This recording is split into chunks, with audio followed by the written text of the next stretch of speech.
Pernah nggak sih kalian keluar rumah pas pagi hari, kemudian ngerasain nih udaranya lumayan sangat dingin, berkabut, dan kerasanya lebih berat daripada biasanya. Padahal asap justru terlihat menggantung di dekat permukaan tanah. Inversi temperatur adalah fenomena atmosfer yang tidak selalu terlihat langsung oleh mata, tetapi dampaknya bisa kita rasakan dalam kehidupan sehari-hari. Untuk memahami inversi temperatur, kita perlu memahami dulu bagaimana kondisi atmosfer yang normal. Dalam kondisi normal, suhu udara umumnya akan semakin rendah ketika ketinggian bertambah. Artinya, semakin tinggi suatu tempat dari permukaan bumi, udara biasanya akan terasa semakin dingin. Hal ini terjadi karena sumber panas utama bagi udara di lapisan bawah atmosfer berasal dari permukaan bumi. Udara yang menjadi hangat akan memiliki massa jenis yang lebih kecil. Karena lebih ringan, udara hangat cenderung naik ke atas. Ketika udara hangat naik, udara tersebut membawa panas, uap air, dan partikel-partikel kecil di atmosfer. Proses ini membantu pencampuran udara secara vertikal.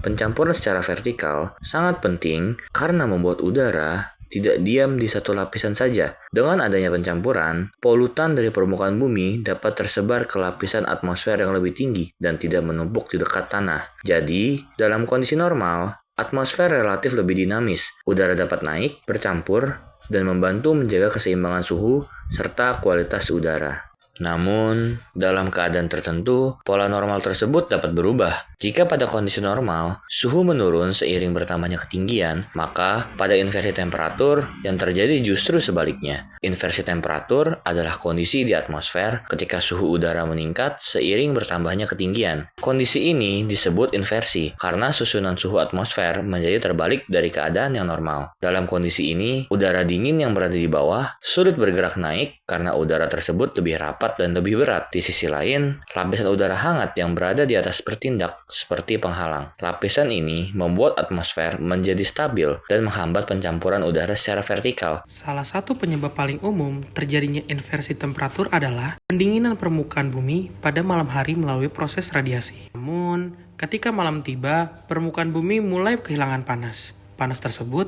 dilepaskan kembali ke atmosfer dalam bentuk radiasi gelombang panjang.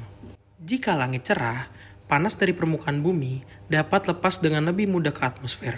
Tidak banyak awan yang menahan panas kembali ke permukaan. Akibatnya, permukaan tanah mendingin lebih cepat. Udara yang bersentuhan langsung dengan permukaan tanah juga ikut mendingin. Karena udara dingin lebih rapat dan lebih berat, udara ini tetap berada di dekat permukaan. Sementara itu, udara yang berada sedikit lebih tinggi tidak mengalami pendinginan secepat udara di dekat tanah. Lapisan udara di atas akhirnya menjadi relatif lebih hangat. Dari sinilah terbentuk susunan udara dingin di bawah dan udara hangat di atas. Susunan ini menjadi awal terbentuknya inversi temperatur.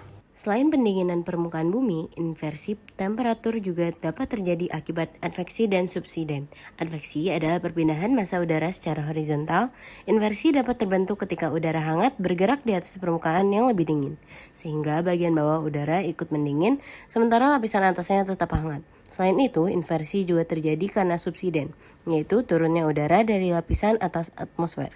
Ketika udara turun, tekanan meningkat sehingga udara menjadi lebih hangat. Lapisan hangat ini kemudian berada di atas udara yang lebih dingin di atas permukaan.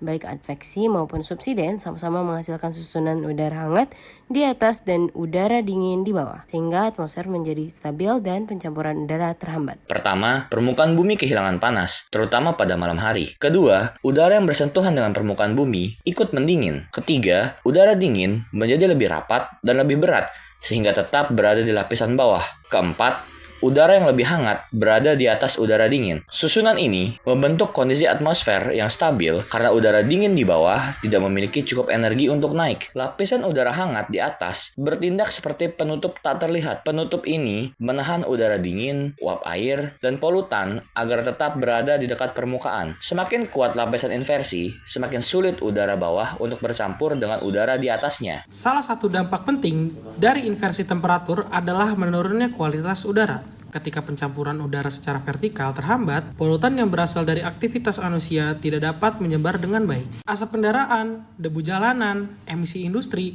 dan partikel halus dapat tertahan di dekat permukaan bumi. Akibatnya, konsentrasi polutan di lapisan bawah atmosfer dapat meningkat. Kondisi ini dapat menyebabkan udara terasa lebih kotor, jarak pandang berkurang, dan kabut asap lebih mudah terbentuk. Gejala yang dapat muncul antara lain batuk, iritasi mata, tenggorokan tidak nyaman, dan sesak napas. Jadi, inversi temperatur adalah fenomena ketika suhu udara meningkat seiring dengan bertambahnya ketinggian. Fenomena ini berlawanan dengan kondisi normal atmosfer, di mana ketika suhu udara biasanya menurun, maka pada saat itu juga ketinggian bertambah. Fenomena ini penting untuk dipahami karena dapat menghambat pencampuran udara secara vertikal dan menyebabkan polutan terperangkap di dekat permukaan bumi. Dengan memahami inversi temperatur, kita dapat lebih menyadari bahwa kualitas udara tidak hanya dipengaruhi oleh jumlah polutan, tetapi juga dipengaruhi oleh kondisi atmosfer yang menentukan apakah polutan tersebut dapat menyebar atau justru terjebak. Sekian penjelasan dari kelompok kami. Terima kasih.